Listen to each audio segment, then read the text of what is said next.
Holly Cotton here, and I am so honored that our guest today is coming on and sharing her story. So I have Miss Pamela Elder, and Pamela is actually going to tell us the story of her daughter, Raven Jeffrey Jeffress. Sorry. I write it out and then I still misspell it with the way that I write it out. So she's going to tell us a story about Raven, and then also she's going to talk about her foundation, the Ray T. Bacon of Light AMPS Foundation, which we're just going to call the Ray T Foundation for short today. So welcome, Pamela. Hello, hello. So, first, before we go into all of the great things that you are doing right now, I know that the story that you have, unfortunately, is a very sad one. There's really no other word to describe Mhm. it. As a mother, I mean, I think that it's our biggest fear that our kids are not safe. And honestly, I think two of your videos that you did were on my Explore page. And so the first one, I think I might have looked at it or something, and I was like, oh God, this is so sad. Like, oh my gosh. And then the second time I saw you on my Explore page, I was like, you know what? I think there's a reason we need to be sharing this story. So I reached out to Pamela and I was like, hey, would you love to share your story with us? So, kind of go into tell us about Raven, and then also, would you mind sharing with us about her accident? Absolutely. Raven was nothing short of amazing. She's my firstborn. Um, like wholeheartedly a mini me in like every aspect of that. She excelled in throughout every parts of school. She could have gone to any college she wanted to go to, but of course she chose Georgia State University because I went to Georgia State University. She was actually majoring in psychology because I am a therapist, and so she wanted to go into the mental health field with me. Um, she was a cheerleader there. She was in women's league. She was on the dean's list. I found out several times actually. She told me about it once, but apparently she was on dean's list quite a few times. Amazing sister, daughter, friend.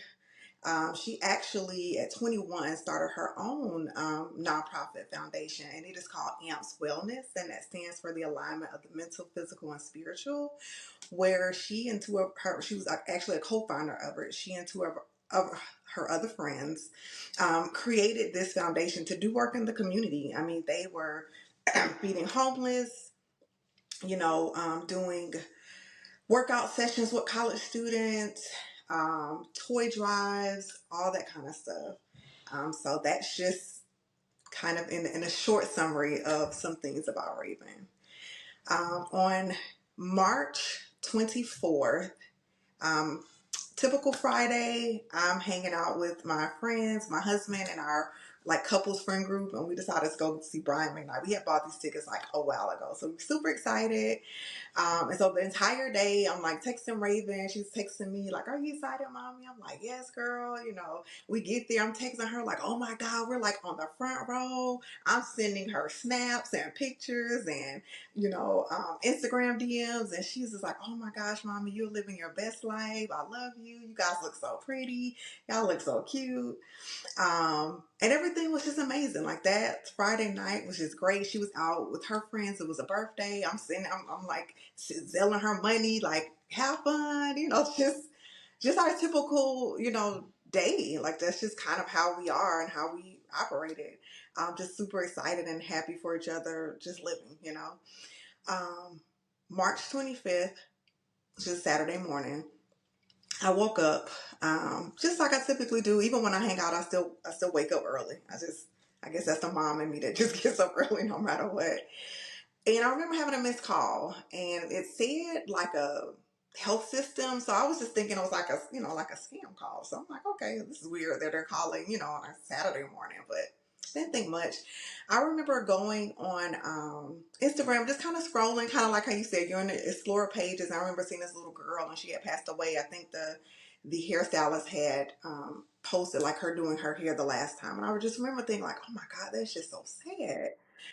It just hit me, like, oh, I just could not imagine. I remember thinking that. And then as soon as I scrolled, my phone rang.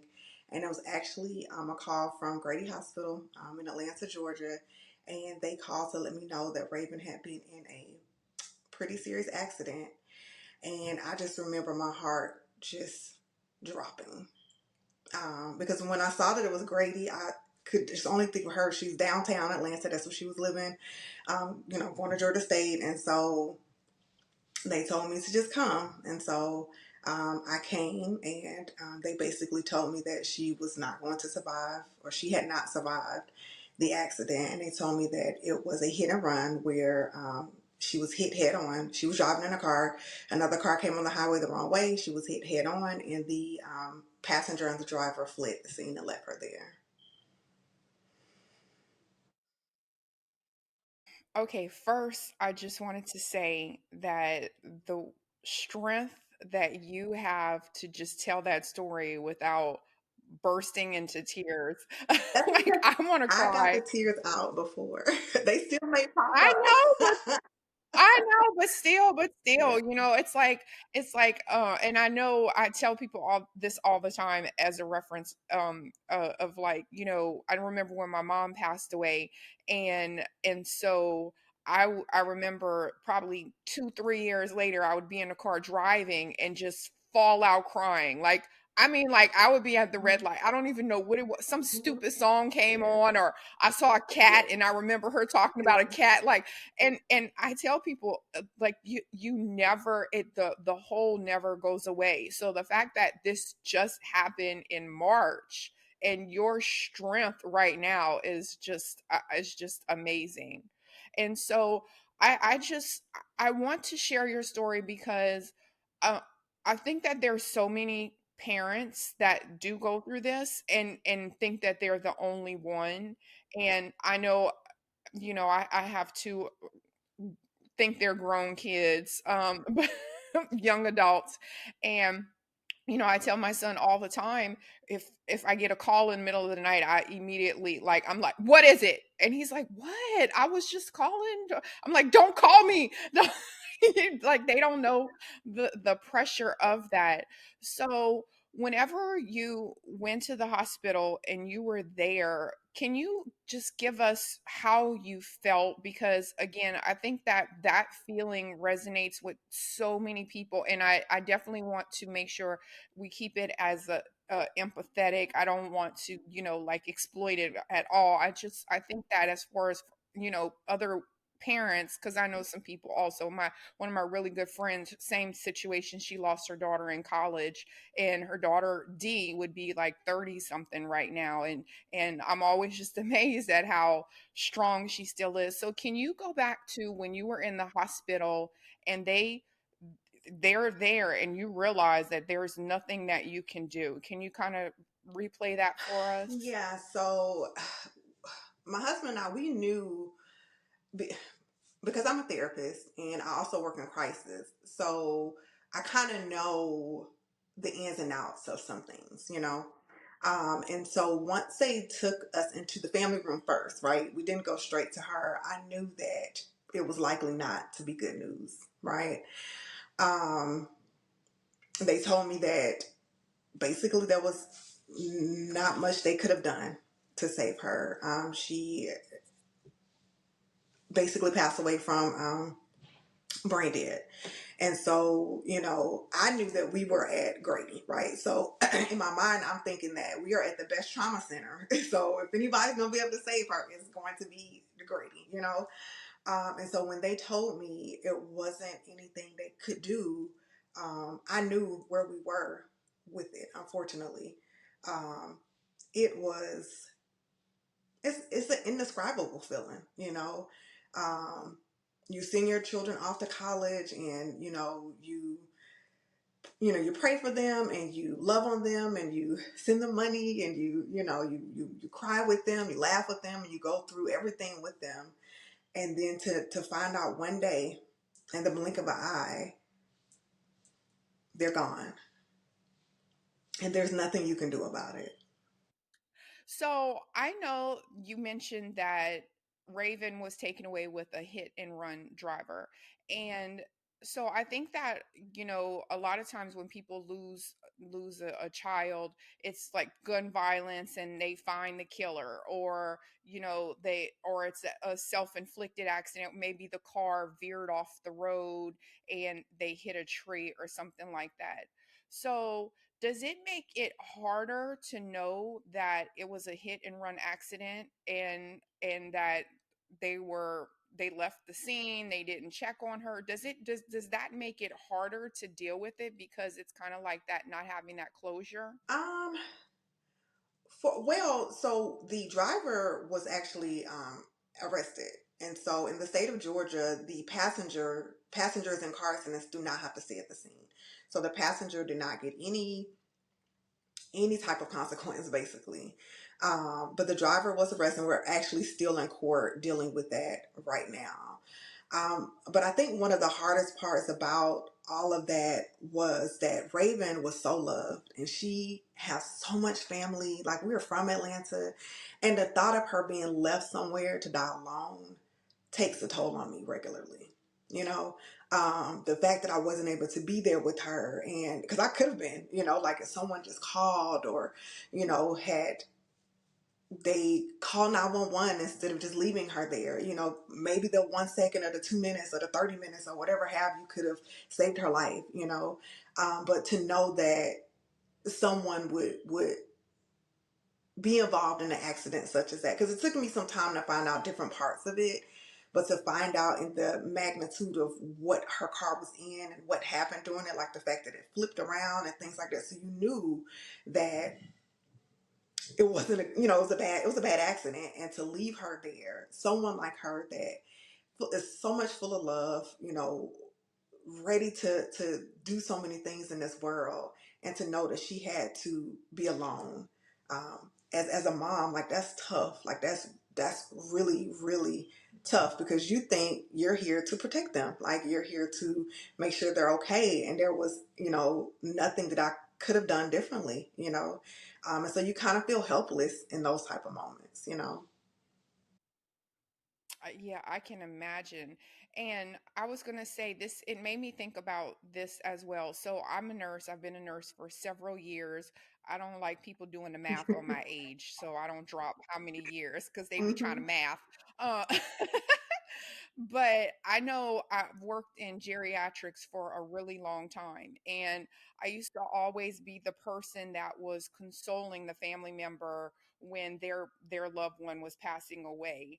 And then I remember, like, when my mom passed away, I was like, wow, so this is what it feels like to be on this side. And I really feel like I always was very sensitive to other people's, their grief process. I've always had the huge heart. So I know that I never did anybody wrong. I was always there doing that. So, but to be on the other side, it's almost just indescribable, because you're like, wow, so this is, it humbles you. So as a mental health expert and advocate, what were some of the things that you had to dig deep in, back in the bag of therapy, to help you cope with your loss? Well, girl, I feel like I had to find a whole nother bag. Like, I felt like that bag it wasn't doing it. I think me being a therapist, I knew things, like, I know the grief cycle, right? So I knew, what that looks like. I have worked with people and helped people through their grief. I think one of the challenging parts for me is that I never knew grief like this. I have lost people, close people, friends, family members, but when you lose a child, you know what I mean? When you lose someone that um, there was no part of your brain that could have tried to comprehend this, right? So when we lose our parents, sometimes there's like a natural order, right? Some point, like, you never want that to happen anytime soon, but there's a small Right. part of your brain that know there's a possibility that my parents will, at some point they will pass away. We all will at some point, right? But never your children, right? She was not sick. She was not, like, on drugs. Like, she and not that it makes it any easier, right? It doesn't make it any easier if she was any of those things. The fact that she is no longer alive um, makes you have to find new ways to live. That's how I look at it. One of the things that I feel like I have learned in this process is that grief has a language, right? Just like how you have love languages, I am learning that I am choosing to learn what my grief language is. And so that I can communicate that to other people. Because one of the hardest things about going through this is that nobody knows what to say. Nobody knows what to do. And quite honestly, nothing that nobody says to do is going to make anything feel any better. And I think everybody's kind of stuck in that space. And so I try to alleviate that. And I don't do that to help anybody else. I do that for myself so that I can identify what my needs are, so I pay attention to what my languages are. Some days it may be I need physical touch, and some days I don't want to be touched at all. And being able to kind of articulate those things. I believe that because I have a mental health background, it did allow me to kind of use some of those tools to look at these things differently.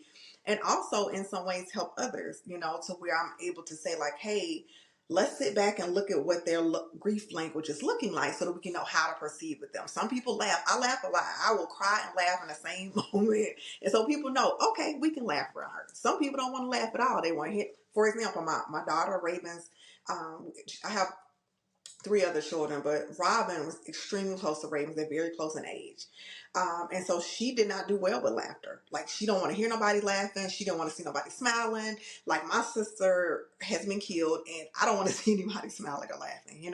Since then, she has gotten a bit better about that. But that's an example of that, like just kind of understanding grief language. And so that is something that I've kind of incorporated in that bag, in that toolkit of like what does that look like and how does that change and how do I help my husband understand that so that he won't feel so helpless in this process. And I think that's been really helpful for all of us. Grief language. I like that. I like that. Yeah, and I can totally relate to that because I remember after I was diagnosed with cancer, I was so sick of people coming up to me, "Oh, I'm so sorry." And so I started saying, "Well, why? Did you give it to me? Or is, like how are you, why are you sorry? Why are you apologizing?" So I know that it's hard for people who are experiencing a loss to for us to know what to say. So, can you tell us what some of the things are that you hate that someone has said to you so we know not to say those things to people who lost a child? Well, you know what I've learned in my grief language, a lot of things don't bother me as much. And that could be it could be Okay. Yeah, okay, Pamela. Okay, well, what your husband don't like? Because he seems like the one we need to be to. No, but see, I really think it's because I tend to ask a lot of questions, and so it doesn't bother me that people ask a lot of questions, right? I'm a therapist, right? So I'm used to like asking questions and finding solutions, and so it doesn't bother me as much. But now that I've had some time to kind of process some things, what I do know is questions like "How are you doing?" is hard to answer because your brain is kind of foggy, right? It's really foggy, and you're fighting through like a gazillion thoughts and words and feelings. And so, just to answer something as simple as "How are you doing?" can be challenging, right? Um, Sometimes do you need anything? Because you don't know what you need. But I know why people ask the question, but you don't really know what you need. Um, sometimes I feel like that it could be just the small questions are a little bit more overwhelming. When people ask me like what happened, I'm just shooting that out. This happened. That it's like that's just how my brain kind of operates. But when it's like the other questions, like, what do you need or how are you doing? Or, I'm like, let me think about that for a minute. Because I'm filtering through like a gazillion things in my mind in this moment, trying to figure out this one word to tell you. And that's why people, I think, sometimes just go with the "I'm okay, I'm fine," because it's so hard to fight through all of that. It's just kind of easier to just go with the "I'm okay." But I chose not to do that. Like, I chose to, like, I will pause and sit and think, like, how am I feeling in this immediate moment? And I might say I'm sad as hell, or I may say I'm frustrated, or I'm irritated, or I'm emotional. Like, I choose to take a moment to allow myself to fight through those things so I can know. It's not even about the person anymore, right? It's like, how do I feel in this immediate moment? Because that's going to change in the next millisecond. So, you know, Well, thank you for sharing that with us, Pamela. Like I said, I would love to use your story not only to inspire but to educate people as well. So, whenever you decided to come up with the foundation, the Ray T Beacon of Light Amps Foundation, I know that's a lot, you guys, but we just the Yes, Ray T the Racy Foundation for Foundation. short. So funny thing is when I came up with the name, it was like I mean I like went running with okay, well I gotta do something. Like I just that's just how my brain works. It's like I gotta do something. And so I think me and my friends were sitting around and we came up with this long name. So then after I started like filling out the paperwork doing this, I was like, why in the hell did I create this name this long? Like I can't fit it on anything. Like it can't go on the bank statements. And so I have thus shortened it to the Ray T Foundation. But the entire name is all of that. But the Ray T Foundation, yes.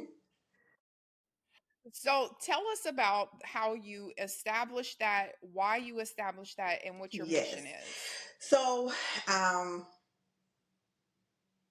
we immediately thought about how can I do something with this pain, because I am not going to survive this pain if I don't do something with it. Like that, it was like immediate. Like I have got to do something, because the feelings that I was feeling and the thoughts that I was having, I have never experienced those feelings and those thoughts. And so my brain went into like a survival mode. Like, how are we going to survive this grief? Right. And so I immediately was, started thinking about with the help of my friends who are now on my board, with the help of some of them, just kind of thinking about the fact that I attended Georgia State University. I grew so much in college, and I was a young mom, and so Raven and Rob was actually there with me. And so they grew so much and learned so much. And then my daughter, for Raven to decide to go to that same college, we wanted to create a part of the foundation to be able to give a scholarship to a student. And so then I decided that, well, I wanted that student to be in the mental, physical, or spiritual fields, right? There's a lot of scholarships for a lot of different things, but I wanted this specifically because my daughter wanted to go into the mental health field with me. I've been in this field for quite some time, and I'm with you. I don't really say how long, but it's been some time. And I love this work, and she loved this work, and I want to be able to give back to another student that attended a college that she and I attended, to be able to give back. Raven also did not get a chance to graduate. She passed away just weeks before she was about to graduate. And so I did not get a chance to see her walk across the stage, any of that kind of stuff. She's like, I never got to see her do that. In high school, she graduated early. Okay. So that she was that kid. Mom, we'll wait. I'm like, girl, like I didn't work all this. Like this is our diploma. Like I want to see you get it. Mom, we'll do it when I graduate college. So she did not go to high school. The graduation, she was already at Georgia State. She's like, I'm not about to go back to high school to walk across the stage, and I'm already in college. Okay, Raven. And so we were ready for this, right? And so the fact that she was not able to do that, for me to see her like that was just devastating. And so those type of things that kind of added up and contributed to the pain, I just knew I had to do something with it. And so with the foundation that I created, the goal is to be able to do a couple of things. One, to continue her work, right? She was, like I said, she was feeding homeless, back to school drives. We've already participated in a back to school drive this year. And we connect a lot and collaborate a lot with her AMPS Foundation, because I want the girls to keep that going. That was her baby. But I also created the foundation because I didn't want to come in and take over their business. And so I wanted to do something in conjunction and collaboration with them. And so we've already done a back to school drive. We worked on a canned goods drive. And also we'll be trying to do a tour drive for December, because those are some of the things that she's doing. So the foundation is to continue her work in the community, to do some more grief work in the community, because it's so needed. Going through this process, I realize it's not as many resources as you would like to think, depending on where you live. Like even me going to group, I have to drive almost an hour to go, to a grief group. And so wanting to bring some more awareness and resources to the community is so important. And so the foundation is designed to do to do many of those things. We have already given away our first scholarship to a Georgia State student already this year. And I will be doing it. I've decided to do it every year on her actual birthday. And so to give me something to look forward to that's not just centered around the grief and the sadness, but doing something else with that love and with that pain. And I was actually going to ask you that, Pamela, if that's one of the things as a therapist and as someone who has gone through this, do you recommend that this is something that someone does to find the outlet whenever they have grief? Is that something that you would recommend? Um, I would recommend you doing whatever you have to do to survive, like whatever that looks like. I think that goes back to that grief language, right? What may work for someone, it may be too much for somebody else. Somebody else could look at my story like, how in the world is she already doing all of this stuff? I know that I have.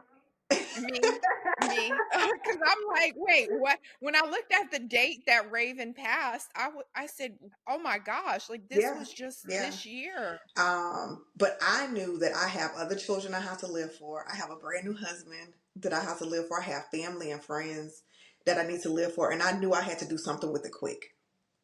That's just me, right?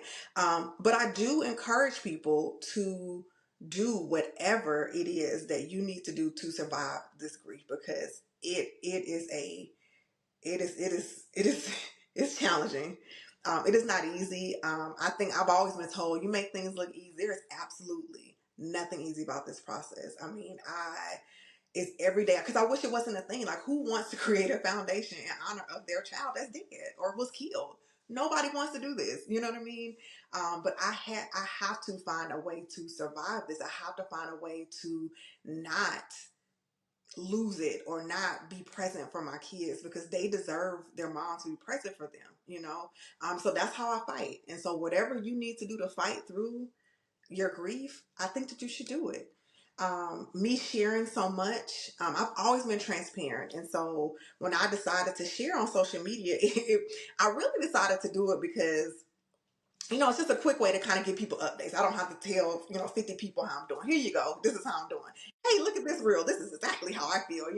I had no idea I would wake up and then they would just like go viral. Like I was just posting it because it honestly made me feel better. Right. Like once I would release it, it was like a way of journaling. Right. So I kind of looked at it from that perspective. And so it's become a part of how I release my feelings. And so I encourage anybody to try things, right? Try things. I never wrote long posts on social media. Like, that just wasn't my thing. Here I am writing long posts on social media, because it's helping me. And if that helps, then do it. Um, because every day that you wake up is another day that you have to figure this out. And it is a fight every day. It's a fight every day. And so whatever you can do to do that, then do it. If sharing helps, then share. So, what I wanted to also ask is, before we go into how everyone can support you and find you and all of that, is there something that you have figured out along the way that you would like to share with other mothers that unfortunately deal with what you're dealing with or will go through? Because like you said, it's unfortunate, it's Yes. life, you just never know. Every day you have to just live to the fullest. So is there something that you would like to share that maybe you learned, or something in that new bag of grief that you sort of found now? Anything you want to share? I would say find your tribe. You know, unfortunately, going through this, you're like thrust into a group, like almost like a sorority or fraternity type thing that nobody wants to be in, but you are in it. And lean into it. Talk to people, share your feelings, share your raw feelings. I think that in society we get so caught up in just sharing like the highlights, right? The good stuff. But we all are going through some not so good stuff. We are all going through some pain and trauma and tragedies, and um, share with somebody. You don't have to share it with millions of people like I've done. But if that works, do that too. But I do feel like me sharing and talking getting it out. You know what I mean? I think that everything about grief wants to make you push it in. It wants to make you push it in and push it down. But what I've learned through life and going through this process, that it's only so far you can push it. And it's not gonna have anywhere else to go. And it's gonna come out whether you want it to or not. And it's gonna come out in ways that you may not have wanted it to come out, i.e., cursing somebody out in the store, or just doing reckless things. And so to minimize that, I choose to talk about it regularly. I'm open and honest about the process. I'm transparent about the journey, the good parts of it and the bad parts of it. And so I would definitely encourage mothers and parents, if you're going through this unfortunate and tragic situation, find you a tribe and lean into it. Mm, that's good advice. That's good advice. Okay, so how can people find you, support the foundation, support you, support Raven, all of that great stuff? Absolutely. Well, I am on Instagram. My name is Pamela underscore Breyon, and that's Breyon. So if you are interested in I have coined it such the Raven Hole. So it is literally like, I feel like a ongoing journey of surviving grief and grief out loud, and my 1 millisecond at a time way of handling this journey. So if you want to see the journey, see the ups and downs and ins and out of it, and how I am dealing with it, then definitely follow me on Instagram at Pamela underscore Breon. Um, we have the Ray T Foundation, so that's on Instagram as well at the Ray T Foundation. That's also the website, theraytfoundation.com. You can make a donation straight through there. It is a nonprofit, and so any donations goes towards a great cause. And so there's no donation too small. You don't have to feel like, oh, I'm giving $2. It is going to go to a good cause, and so please, give whatever you can if you would like to do that. Um, Also on those same names are also on Facebook as well. So yeah, those are ways to support me. If you see me, give me a hug. Don't I'm learning that people are seeing me places and they're like wondering like, is that Raven's mom? And I'm okay with being Raven's mom. But they'll like maybe DM me later like, I think I saw you. If you see me, come say hey, give me a hug. I probably need it. Fun fact, I was not a hugger before this. Like, that was physical touch was like far down on my languages. So my grief language, physical touch is higher on it. So if you see me, come and say hello, give me a hug. I probably need it. um, if you're in Atlanta, Georgia, or any ways that you can, participate in any things that we're doing, send donations, send food, send toys. Definitely go on to follow those Instagram pages, because you're going to get all the updates on things that we are doing. Um, Also follow at AMPS Wellness, AMPS Wellness. That is the foundation that my daughter started with her. Was a nonprofit that my daughter started. Please follow them. They're still doing some amazing things in the community, and they're trying to navigate through this grief as well. Okay, I love that. Oh my gosh. Pamela, I'm just in awe and amazed at your strength. Just I love you. I'm giving you a hug. I'm giving you a grief language hug. Thank you. And you know what I have also decided is that I'm leaning into that strength. A lot of times we want to push away from, like, I don't want to be strong, but I'm leaning into that as well. And I encourage parents, lean into that strength. Yes, it's hard. Yes, nobody wants to go through that. But if you're waking up every day and you get that one leg out the bed and that second leg out the bed, that is some strength. And so lean into that as well. Mm, good advice. Good advice. Good advice. Okay, and you guys, I will have all of Pamela's the clickable links, all of her information in the podcast notes, so be sure to click on that as well. So, thank you so much, Pamela, for sharing Raven's story, your story. I definitely appreciate it, and I'm definitely inspired for sure. So, thank you. Thank you. Thank you.